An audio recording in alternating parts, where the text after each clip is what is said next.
5 minutes starting now. So, hello, my name is Austen Sumi, and today I will be debating on the affirmative side of why the U.S. should significantly reduce its support.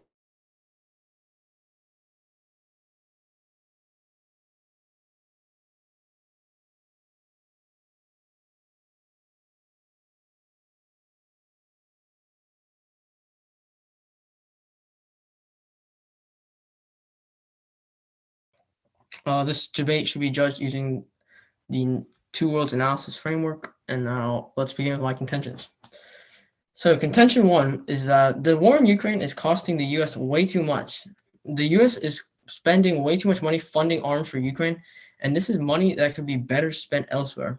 According to the U.S. Department of State, these announcements will bring the total U.S. military assistance for Ukraine to approximately $15.2 billion since the beginning of this administration, saying that since January 2021, the U.S. has spent over $15 billion helping Ukraine in their war with Ukraine. Helping Ukraine with their war with Russia, and this is money that is being added to the U.S.'s already massive debt. According to the Peter G. Peterson Foundation, the U.S. is $31.1 trillion in debt. That is around $93,400 per person in the U.S. And instead of trying to get rid of this debt, the U.S. is adding more and more money by spending billions of dollars to help a country halfway across the world. My second contention is that getting involved in Ukraine could potentially spark a war between Russia and the United States. And this war would be extremely dangerous for the entire world. So in a statement, President Vladimir Putin of Russia warned that anyone who tries to interfere with us will suffer consequences you have never faced in your history. And only one country in the history of the world really has felt the wrath of an atomic bomb or a nuclear weapon being used on them, and that is Japan. So basically, every other country in the world has never felt the consequences of a nuclear weapon. And instead of trying to continue the war by giving weapons and missiles to Ukraine, the U.S. needs to use its position as a global superpower and a global leader to instead try to find solutions to stop this war. Risking war with with Russia is a very dangerous game. Russia possesses 5,977 nuclear weapons, while the United States has 5,428. Either of these numbers is easy enough to easily wipe out all the life on Earth, and obviously much higher when these two numbers are combined. And this number is easily enough to end all life on Earth. So the smarter route would be to stop the war and not escalate it. My third and final contention is that this is not the U.S.'s war to fight. The United States does not need to be some sort of global police or global hero that helps out every country in need. In fact, the war in Ukraine is actually falling lower and lower on people's lists of concerns. According to Pew Research, Americans express less concern than they did in the spring about Ukraine being defeated by Russia and about the war expanding into other countries. The share of U.S. adults who are extremely concerned or very concerned about a Ukrainian defeat is down 17 percentage points since May, falling from 55% then to 38% today. Roughly a quarter, 26%, say they are not too concerned or not at all concerned about Russia defeating Ukraine, up from 16% earlier this year. So clearly it is shown that this war in Ukraine, according to this Pew Research, is not like a major concern for U.S. citizens and U.S. adults at this point. Instead, also according to Pew Research, the three biggest concerns for the U.S. citizens are the affordability of healthcare, the federal budget deficit, and violent crime. So what the U.S. should be doing with this money being spent in Ukraine is they should be taking some of that money and using it to help solve problems that U.S. citizens are currently facing, and citizens that are more direct, or problems that are more directly involving the U.S. citizens, such as I said earlier, affordability of healthcare, the federal budget deficit, and violent crime. So the U.S. should use this money being spent in Ukraine for better problems that are directly affecting its citizens, not a war being fought on another continent. So that brings me to my proposal, which is that the United States federal government should significantly reduce its support for Ukraine. And by significantly reduce, I mean by around 15 to 20%. Thank you. That concludes my speech.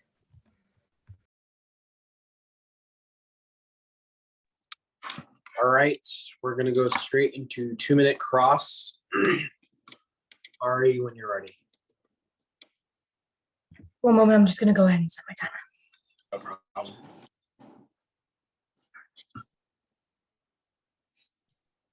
All right. Is my judge ready? Or judges? Yeah. All right. Is my opponent ready? Yes. All right. Give my time now.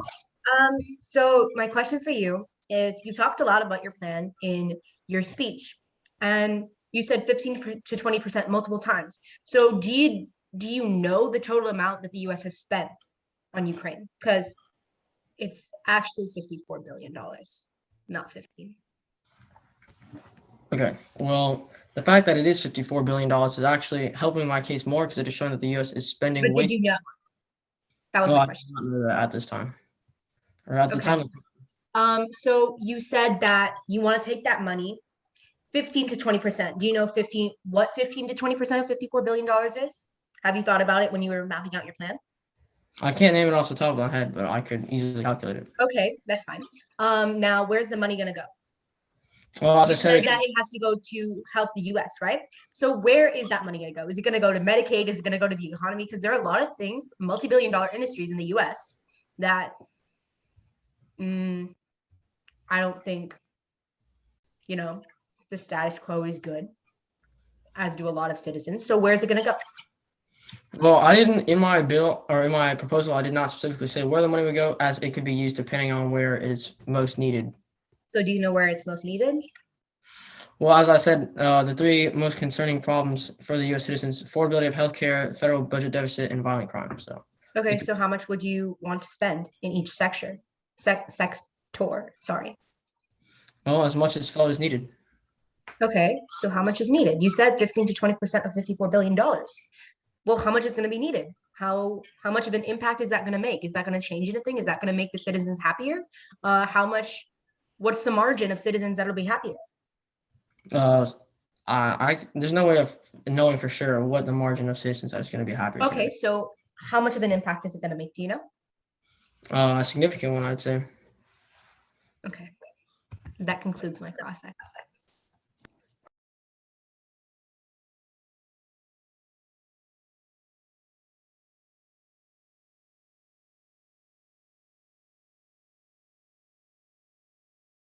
Begin my time now.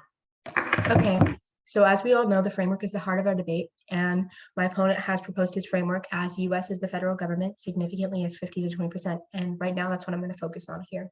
But the rest of the definitions, of course, I agree with. Now, I agree with these two, so I'm going to read out the modified resolution. My opponent has proposed that the resolution should now be read as and judged as the U.S. federal government should, by 15 to 20%, reduce spending on Russia. Now, my counterplan is that instead of my opponent's definition of significantly, I think that we should stop spending on Ukraine completely. Sorry, not Russia. So since the war started in 2021, the U.S. has committed more than $54 billion in assistance to Ukraine. This provides a yearly spending framework that's not sustainable. My plan is to completely cut support from Ukraine and move all of this money towards countering national debt. This is especially important with the estimated inflation rates. I would like to add here that I have a plan. I know where the money is going to go, and I have explained how my plan is going to work. Contention 1, geopolitical ramifications. Here's some background information. Earlier this year, CBS News conducted a study that found 70% of adults are worried about Russia's invasion of Ukraine could trigger nuclear conflict. Those findings emerged after Russia's foreign minister said that the risk of nuclear conflict was so large that it should not be underestimated. Subpoint B, projected death tolls. Sparking a war with Russia could prove very detrimental to society as we know it, especially since President Putin has proven he's not backing down. Nuclear war between the US and Russia would kill more than 5 million people just from starvation, according to a recent study. Furthermore, 34.1 million people could die and another 57.4 million could be injured within the first few hours of the start of a nuclear war between Russia and the United States, triggered by one low-yield nuclear weapon, according to a new simulation by researchers at Princeton. Do we really want to risk all of this for a country that has a long-established history as an international black market for weapons? Nuclear war and these high death tolls are very important projected costs of continuing to support Ukraine at this level and should definitely be considered when judging this debate, especially considered from the eyes of the US as per the framework. Contention 2, supply chain issues. Subpoint A, economic effects. Relative to a no-war counterfactual, a Federal Reserve model sees the war as reducing the level of global GDP by about 1.5% and leading to a rise in global inflation of about 1.3 percentage points. GDP is the value of gross products coming from the country, paired with the fact that the United States is over $30 trillion in debt, and its size compared to our economy is near its highest since World War II. According to the government, as of August 2022, it costs $678 billion to maintain the debt each year, which is 13% of the total federal spending. And Americans are also being hit with the highest inflation in a generation. But in just 5 months, the United States has provided at least $6.9 billion in military assistance and equipment to Kiev, a city more than Washington provides annually to Israel or Egypt combined, and more than US gave to Afghanistan in the final year before its withdrawal, even after considering our debt. We are spending a ridiculous amount of time and money on a country that is not even allied with NATO. What are we gaining from this? Subpoint B, allies in Europe are afraid to cut ties, and we should be too. Increased energy costs are bad all around. Now that America has taken the ball on helping Ukraine through massive aids, it also has to worry about keeping Europe on board, as the Russian invasion has sent energy prices soaring and created what could become the continent's worst economic crisis in a generation. Furthermore, the jump in energy prices in Europe has led to anxiety. Russia heightened those concerns by recently announcing that Gazprom, the state-owned energy company, would not resume the flow of natural gas to Europe through its Nord Stream 1 pipeline. Now that war has broken out, the biggest cost for the United States will likely be in higher prices, on top of what is already the fastest pace of inflation in 40 years. Not only has Russia started to retaliate towards the sanctions, but China has openly supported Russia in its endeavor to reclaim Ukraine. China is in a whole other economic league from Russia, and Europeans will need convincing reasons to put their economic ties to China in jeopardy. They need convincing reasons we can't give. The loss of China as an ally is a huge cost to continuing to support Ukraine at this level, and paired with the economic repercussions, we should definitely take any benefits to the US with a grain of salt. Contention 3, losing support from the public. Russia's invasion of Ukraine has sparked the most ambitious US military aid effort in the last 30 years, but we are quickly losing support from the public.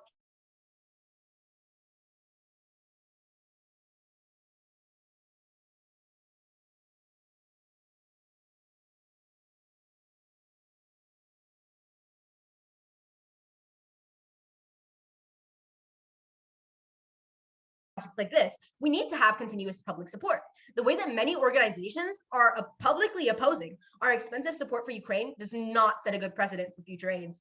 These funding requests ignore the concerns of the American people, and President Biden refuses to answer basic questions regarding fiscal responsibility and the appropriateness of his funding requests, the director of Heritage Action said in a statement. Others also slammed the request for more aid. The American people are tired of the neoconservative policy consensus that demands billions of their tax dollars be spent to defend the integrity of Ukraine's border when resources and stewardship cannot be found to address their own. So I would just like to recap here. My opponent's plan was 15 to 20% of a reduction from spending on Ukraine. My plan is a total reduction because of all the costs associated with spending on Ukraine. Because since this war started in 2021, the US has committed more than $54 billion in assistance to Ukraine, and this provides a yearly spending framework that is not sustainable. And my contention 1 was geopolitical ramifications. My subpoint A was about a poll that showed that 70% of adults are worried about Russia's invasion of Ukraine triggering nuclear conflict, so nuclear conflict. Subpoint B was projected debt tolls. Then my contention 2 was supply chain issues. Subpoint A was economic effects. And it talked about how the United States is over $30 trillion in debt, and it costs $678 billion to maintain the debt every year. Contention 3 is losing support from the public. Subpoint A, not meeting our political needs. And that concludes my first speech. Thank you. All right. Conveniently, that's time. You have 2 minutes on the clock after cross-examine neg on your first word.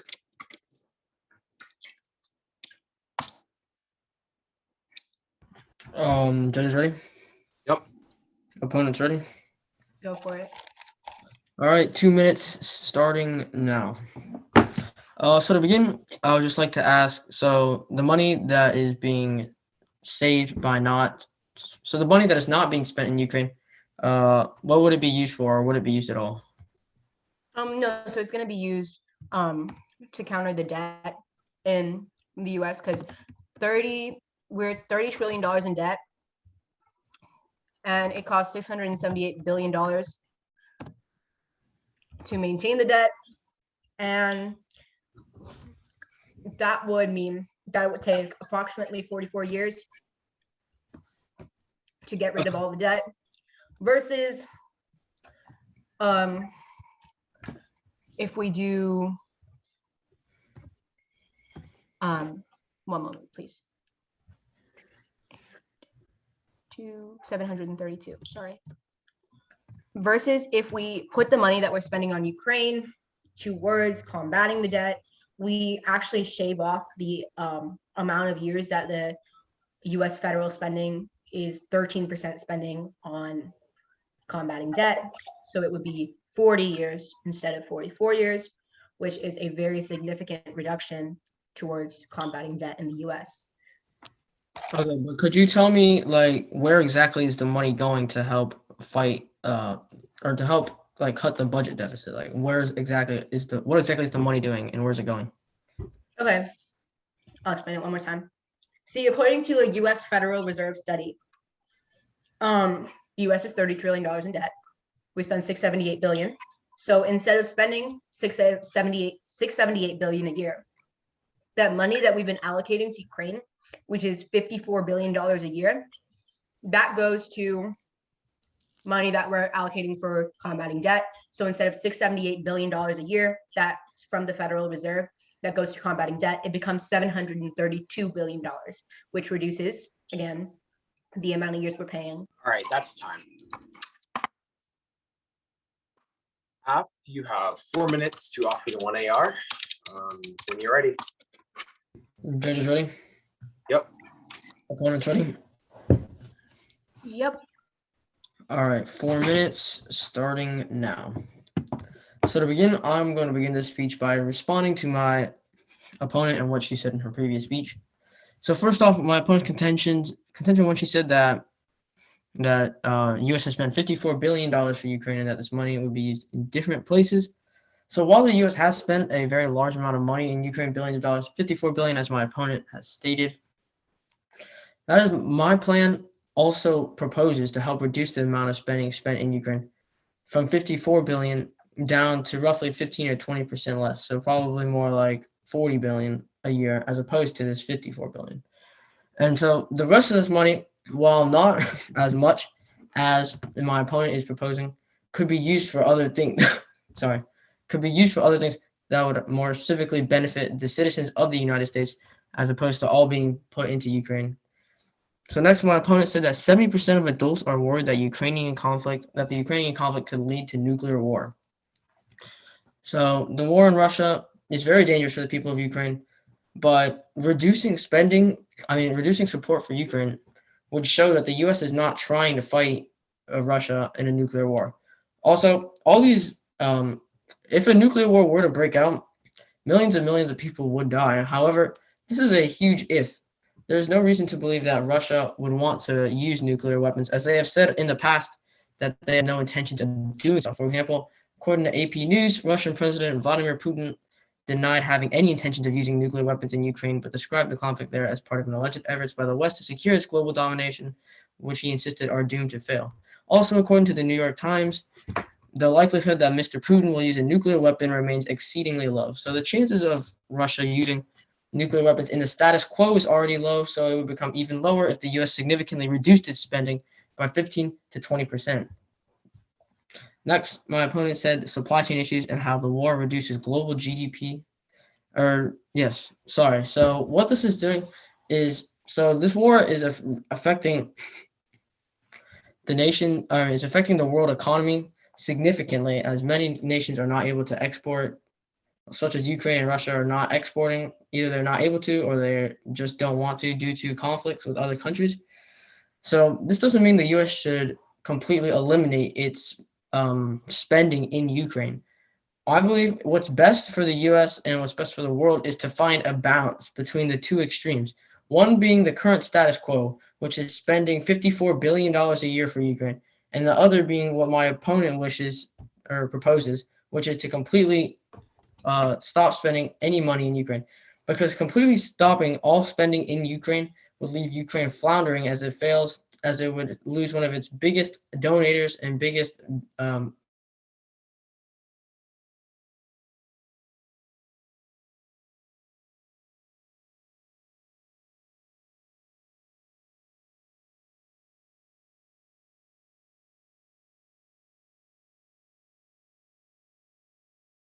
perfect medium in between the two extremes, which is what I propose, which is a 15 to 20% reduction, as we would still be putting money into Ukraine. We would still be trying to help Ukraine, while at the same time having money to spend for ourselves to help in problems that are directly affecting the United States and its citizens. So now I'm going to finish the speech with some voters. So looking at the two-world analysis, in my opponent's world, the U.S. completely stops all spending in Russia. I mean, in Ukraine, and Russia would most likely win that war in Ukraine, as we are one of the major funders for that war. And in my world, the U.S. has more money to spend, as well as continuing to put money into Ukraine to help them continue fighting. Thank you.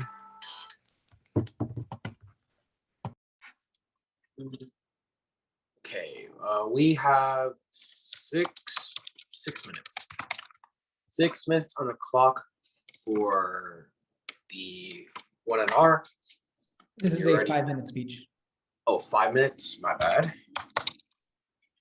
have 5 minutes on the clock for the 1NR when you're ready. Okay.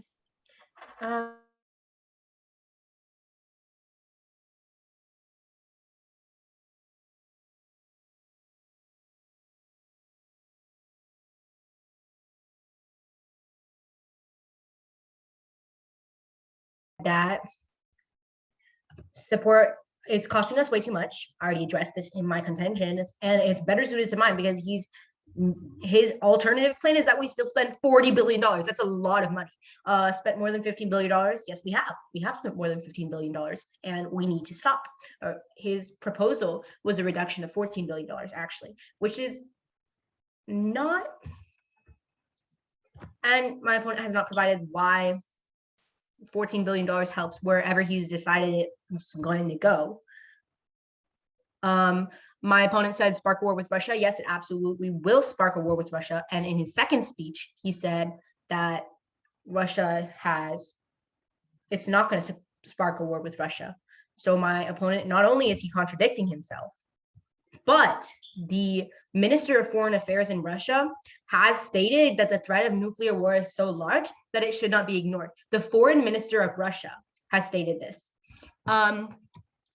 Then my opponent has addressed so many costs about we don't need to be global heroes. People don't care about this anymore in America. People care about inflation, and war in Ukraine is not a big deal for the citizens at this point. And we should take this money and use it to help solve problems and move it to problems that US citizens are currently facing.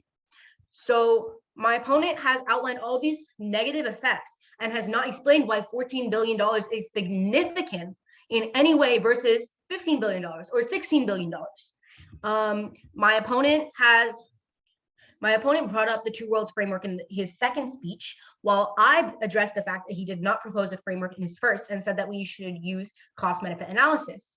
My opponent has not provided any reasons why two worlds is better than cost-benefit analysis from the perspective of the United States, which is the country enacting the policy resolution.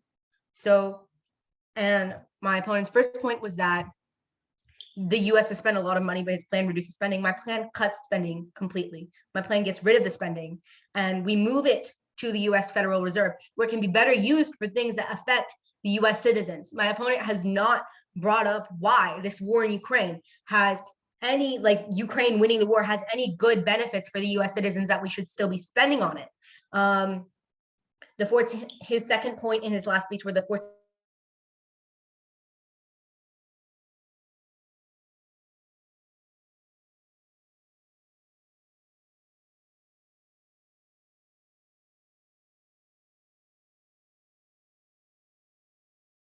of his points. It does. So we don't want to support Ukraine. We want to focus on ourselves first because we have to meet our political needs first, like I stated in my contentions. My opponent said that Russia doesn't want to use nuclear weapons, and New York Times says that the likelihood that Russia uses nuclear weapons are low. So if we reduce it, it goes lower. Well, the same logic works for mine. If we completely reduce, if we completely cut all of the spending on Ukraine, then the same logic works for mine. The threat of nuclear weapons goes even lower. And the foreign minister of Russia said that the threat of nuclear war can't be ignored because so many people, the US is pouring so much of the taxpayers' money into Ukraine. My opponent said that we have to find a happy medium, but he hasn't specified why $14 billion is a happy medium again versus $13 billion or $12 billion or $15 billion or $16 billion. My opponent just provided a random number and went with it. My opponent says stop spending in Ukraine means they lose. Yes, it does mean they lose. But this war has already caused global GDP, gross domestic product, to go down by 1.5%. And the longer this war goes on, the longer that the GDP goes down. And that affects the US, which I have brought up about how we're looking at this case through cost-benefit analysis from the perspective of the United States. My opponent says that we still want to help Ukraine. Well, I provided numerous polls from the citizens that show that they're worried about nuclear threats because of us doing this for helping Ukraine. They don't want to help Ukraine anymore because of taxes, and 70% of adults are afraid of nuclear war because of us helping Ukraine. And my opponent, no, that's that concludes my speech. Okay, judges ready? Yep. Opponents ready? All right, 3 minutes starting now. So I would like to begin my final speech by responding to some of what my opponent said in her final speech. So first, my opponent said that it is costing us way too much to fund Ukraine, and that my plan is to spend $40 billion, which is still a lot. And while $40 billion is still a lot, it meets my definition of significantly reducing, because it is 25%, is over 25% less than what we are currently spending in Ukraine. So thus it meets my definition of significantly, and is even though it's still a lot, it meets my goal significantly, and it's still a lot less still than what we are currently spending in Ukraine. So next, my opponent said that I never stated where the money will go. And as I said earlier, the money will go to where the people feel it needs to go the most. So as I said in my third contention, the three most concerning problems for citizens are affordability of healthcare, the federal budget deficit, and violent crime. So this money can go to places such as Medicare and Medicaid, which is helping provide healthcare for people who can't afford it. It can help go towards the federal deficit, as my opponent suggested it should, or it could go towards, like, the police, for example, to help combat violent crime in cities. Next, my opponent said that I never said why $14 billion is significant. Well, it's significant because it's over 25% of 25%. It's over 25% of what is being currently spent in Ukraine, thus meeting my definition of significant change, as I said in my definitions. Next, my opponent said that my plan is better for the world because it is completely cuts, or she said her plan is better because it completely cuts funding for Ukraine. Well, it isn't better for everyone, and it may not even be better for us. As we set an example, it is definitely not better for Ukraine, but we set an example as we have to be there to help countries. For example, we fought against our own oppressor for our independence, and that is what Ukraine is doing right now. So we are setting a good example, and we are helping Ukraine. So her plan is not better, as completely cutting funds for Ukraine. It's not better for us, and it is not better for other countries around the world. So to conclude, I would like to end my speech with some voters. So using the framework of two-world analysis, in my opponent's world, Ukraine would most definitely lose the war against Russia, as we are one of the largest contributors to their funding. And Russia would be able to take over Ukraine, and it would set an example that Russia is able to do what they want, and that we will back down if the pressure becomes too great. However, in my world, we continue funding for Ukraine. Hopefully, they continue fighting, they continue winning as they are right now, as well as still having money to be able to spend on ourselves and to be able to better